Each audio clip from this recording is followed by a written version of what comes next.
ओम शांति। 14/7/2020 की साकार मुरली।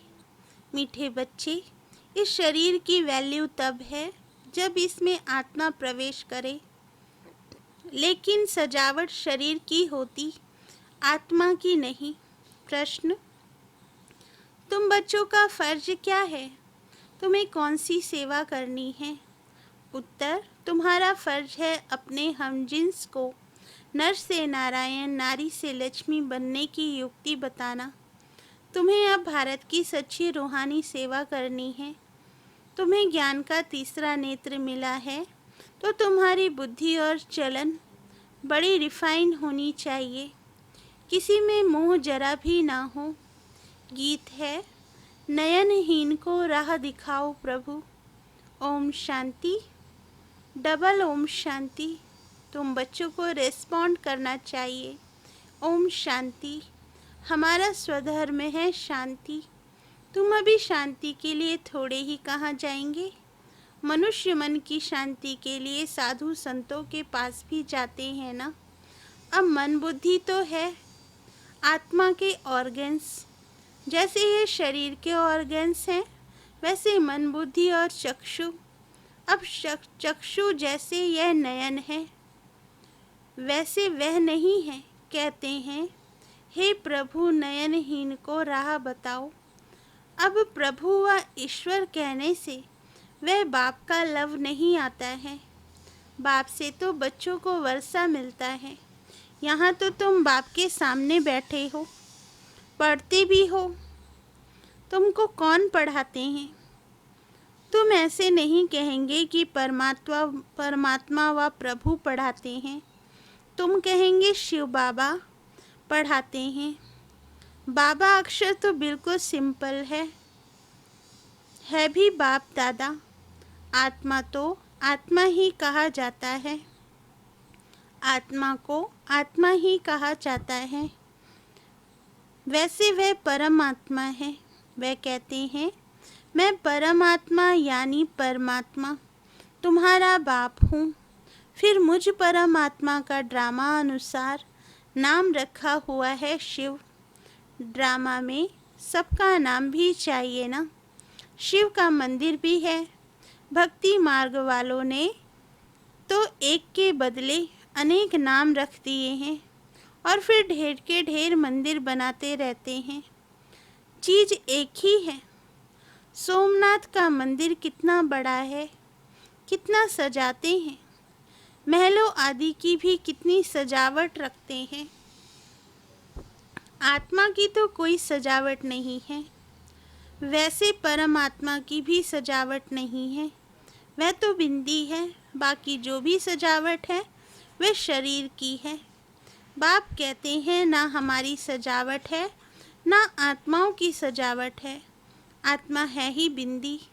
इतनी छोटी बिंदी तो कुछ पाठ बजा न सके।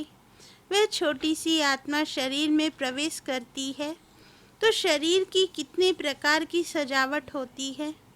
मनुष्यों के कितने नाम हैं। किंग क्वीन की सजावट कैसी होती है। आत्मा तो सिंपल बिंदी है। अभी तुम बच्चों ने यह भी समझा है, आत्मा ही ज्ञान धारण करती है। बाप कहते हैं, मेरे में भी ज्ञान है ना। शरीर में थोड़े ही ज्ञान होता है। मुझ आत्मा में ज्ञान है। मुझे ये शरीर लेना पड़ता है तुमको सुनाने के लिए। शरीर बिगर तो तुम सुन ना सको। अब ये गीत बनाया है, नयनहीन को राह बताओ। क्या शरीर को राह बतानी है? नहीं, आत्मा को। आत्मा ही पुकारती है शरीर को। तो दो नेत्र हैं, तीन तो हो ना सके। तीसरे नेत्र का यहाँ मस्तक में तिलक भी देते हैं। कोई सिर्फ बिंदी मुआफिक देते हैं, कोई लकीर निकालते हैं। बिंदी तो है आत्मा। बाकी ज्ञान का तीसरा नेत्र मिलता है। आत्मा को पहले यह ज्ञान का तीसरा नेत्र नहीं था। कोई भी मनुष्य मात्र को यह ज्ञान नहीं है, इसलिए ज्ञान नेत्रहीन कहा जाता है।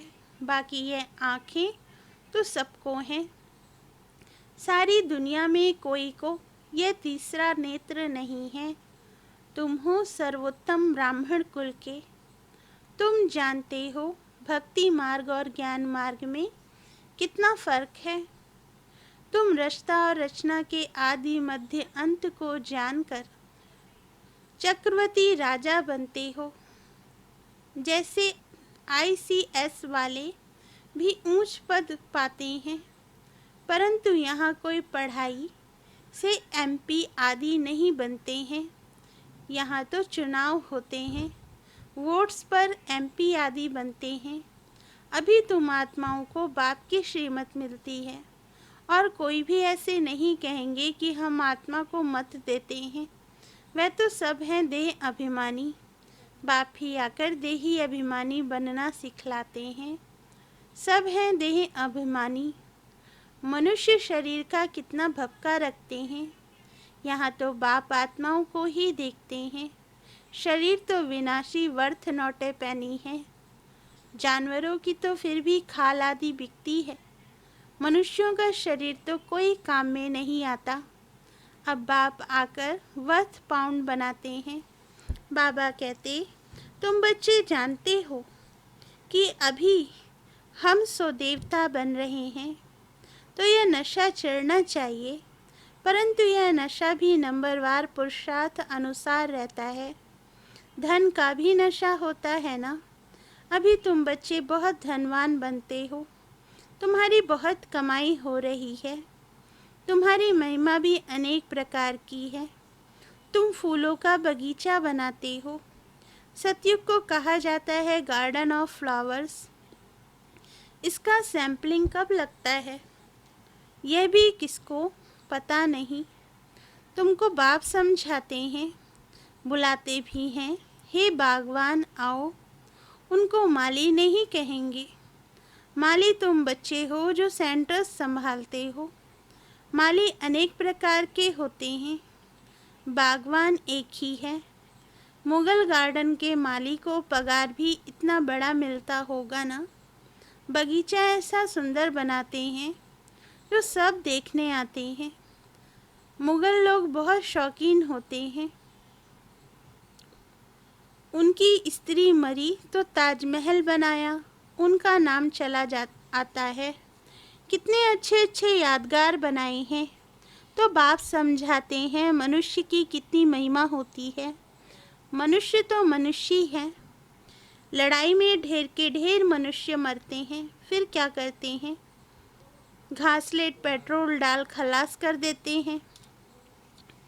कोई तो ऐसे ही पड़े रहते हैं, दफन थोड़े ही करते हैं, कुछ भी मान नहीं।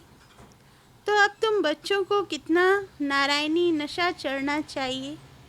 यह है विश्व के मालिक बने का नशा। सत्यनारायण की कथा है तो जरूर नारायण ही बनेंगे। आत्मा को ज्ञान का तीसरा नेत्र मिलता है, देने वाला है बाप। तीसरी की कथा भी है। इन सब का अर्थ बाप बैठ समझाते हैं। कथा सुनाने वाले कुछ भी नहीं जानते। अमर कथा भी सुनाते हैं। अब अमर कथा पर कहाँ दूर दूर जाते हैं। बाप तो यहाँ आकर सुनाते हैं, ऊपर तो सुनाते नहीं हैं। वहाँ थोड़े ही पार्वती को बैठ अमर कथा सुनाई। ये कथाएं आदि जो बनाई हैं, यह भी ड्रामा में नूंद है। फिर भी होगा। बाप बैठ तुम बच्चों को भक्ति और ज्ञान का कॉन्ट्रास्ट बताते हैं। अभी तुमको ज्ञान का तीसरा नेत्र मिला है। कहते हैं ना, हे प्रभु अंधों को राह बताओ। भक्ति मार्ग में पुकारते हैं। बाप आकर तीसरा नेत्र देते हैं, जिसका कोई को पता नहीं है सिवाय तुम्हारे। ज्ञान का तीसरा नेत्र नहीं है। कहेंगे तो कहेंगे चूचा धुंधकारी। आंखें भी कोई की कैसी होती हैं। कोई की बहुत शोभावान आँखें होती हैं, फिर उस पर इनाम भी मिलता है। फिर नाम रखते हैं मिस इंडिया, मिस फलानी। तुम बच्चों को अब बाप क्या से क्या बनाते हैं। वहाँ तो नेचुरल ब्यूटी रहती है। कृष्ण की इतनी महिमा क्यों है? क्योंकि सबसे जास्ती ब्यूटीफुल बनते हैं। नंबर 1 में कर्मातीत अवस्था को पाते हैं, इसलिए नंबर 1 में गायन है। यह भी बाप बैठ समझाते हैं। बाप बार बार कहते हैं, बच्चे मन मना भाव, हे आत्माएं अपने बाप को याद करो। बच्चों में भी नंबरवार तो है ना। लौकिक बाप को भी समझो। 5 बच्चे हैं, उनमें जो बहुत सयाना होगा उनको नंबर 1 रखेंगे। माला का दाना हुआ ना, कहेंगे यह दूसरा नंबर है, यह तीसरा नंबर है। एक जैसे कभी नहीं होते हैं।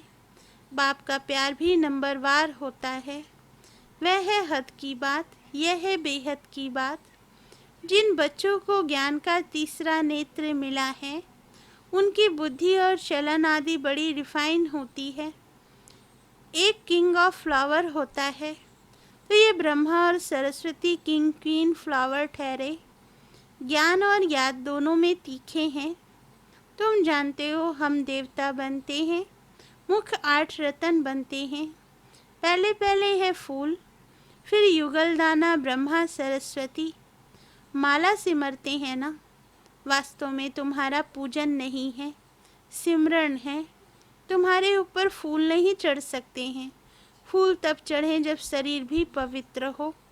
यहाँ कोई का भी शरीर पवित्र नहीं है। सब विष से पैदा होते हैं, इसलिए विकारी कहा जाता है। इन लक्ष्मी नारायण को कहते ही हैं संपूर्ण निर्विकारी। बच्चे तो पैदा होते होंगे ना, ऐसे तो नहीं कि कोई ट्यूब से बच्चा पैदा हो जाएगा। यह भी सब समझने की बातें हैं। तुम बच्चों को यहाँ 7 रोज भट्टी में बिठाया जाता है।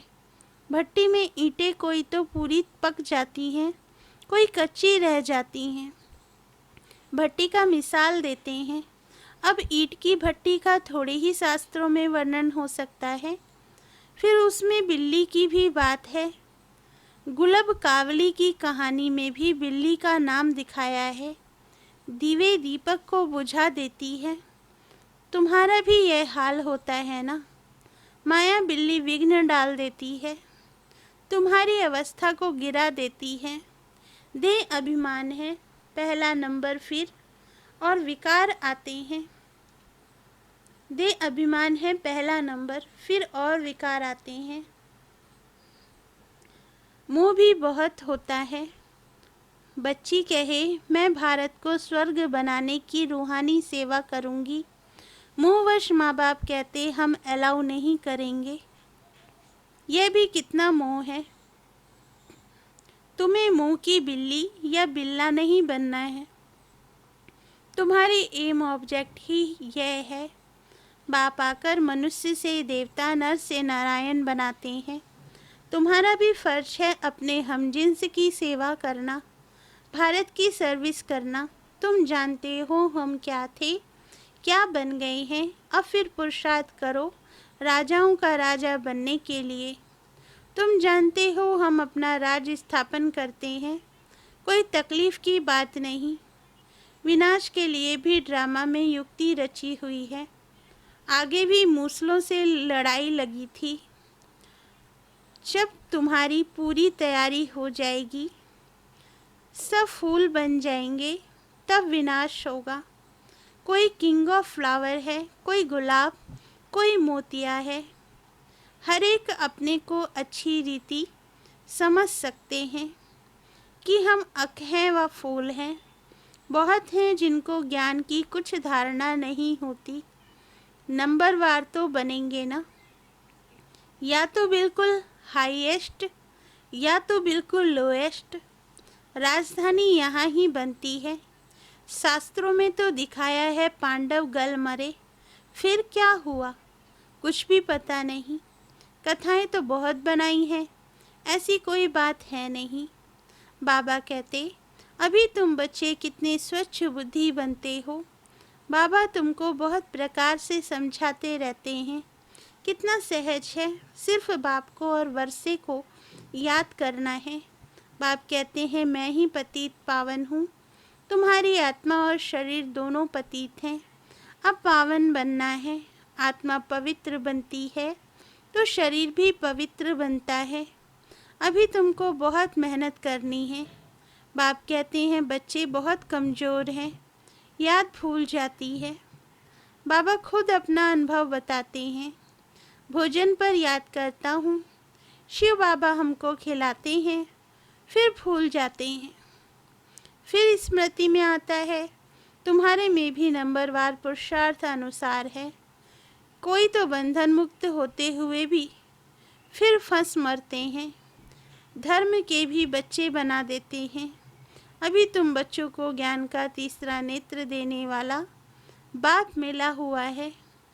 इनको फिर नाम दिया है तीजरी की कथा, अर्थात तीसरा नेत्र मिलने की कथा।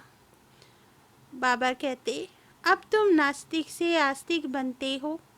बच्चे जानते हैं बाप बिंदी है, ज्ञान का सागर है। वह तो कह देते नाम रूप से न्यारा है। बाबा कहते अरे ज्ञान का सागर तो जरूर ज्ञान सुनाने वाला होगा ना। इनका रूप भी लिंग दिखाते हैं, फिर उनको नाम रूप से न्यारा कैसे कहते। सैकड़ों नाम रख दिए हैं। बच्चों की बुद्धि में ये सारा ज्ञान अच्छी रीति रहना चाहिए। कहते भी हैं परमात्मा ज्ञान का सागर है। सारा जंगल कलम बनाओ तो भी अंत नहीं हो सकता।